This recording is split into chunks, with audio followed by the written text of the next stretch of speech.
Il a réuni ses dernières forces pour passer ses derniers instants contre moi. Je l'ai cajolé jusqu'à la fin. Je sentais bien son petit corps se refroidir et quitter la vie.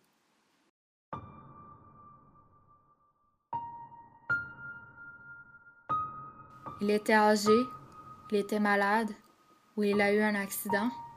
Si vous avez un animal, vous devez vous préparer un jour ou l'autre à la perte de celui-ci. Il s'agit d'une expérience pénible. Malheureusement, beaucoup de personnes ne réussissent pas à comprendre que nous pouvons ressentir une forte peine, voire vivre un réel deuil à la perte de notre animal de compagnie. Affronter l'incompréhension des autres face à notre peine est loin d'être une étape facile à surmonter. En effet, pour certains, la mort d'un animal de compagnie peut être plus douloureuse qu'une perte humaine. Cela dépend toujours de la relation que nous possédons avec nos animaux. Souvent, les personnes qui ne comprendront pas ce phénomène diront comme commentaire « Ce n'était qu'un animal, tu peux en acheter un autre, il ne devait pas être si important dans ta vie. » Pour plusieurs maîtres de compagnie, ces commentaires feront qu'empirer leur détresse, car ces personnes en deuil évitent tout contact social afin d'éviter d'entendre des commentaires négatifs sur leurs émotions. Les individus vivant cette situation sont sérieusement à risque de se renfermer sur eux-mêmes et de s'empêcher d'exprimer leur tristesse.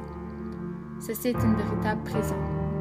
Et plus grave encore, cette situation peut se transformer en un deuil pathologique.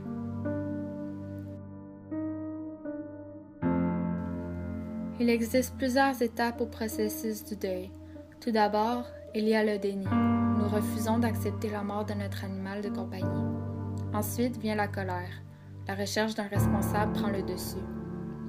Il y a la culpabilité. Plusieurs maîtres se reprocheront diverses choses suite à la mort de leur animal. Par exemple, ne pas s'être assez occupé de lui, ou dans un cas d'euthanasie, certains se culpabiliseront, même si c'était la meilleure chose à faire. L'attachement humain-animal peut même engendrer une dépression dans le processus du deuil. Ce phénomène n'est pas rare. Ces derniers se sentent seuls, ils perdent tout intérêt, mais par conséquent, cette étape mène à la résolution. Les maîtres acceptent la mort de leur animal, car ils seront reconnaissants face à la vie d'avoir eu la chance de pouvoir construire une si belle relation avec une espèce.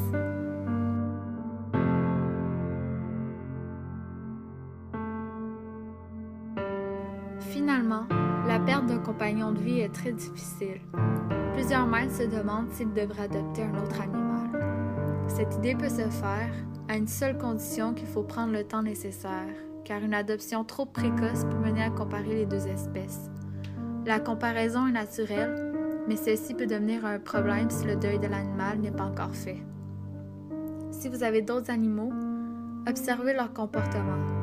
Ils peuvent également trouver la mort de leur ami difficile. Plusieurs endroits sont accessibles pour adopter un animal.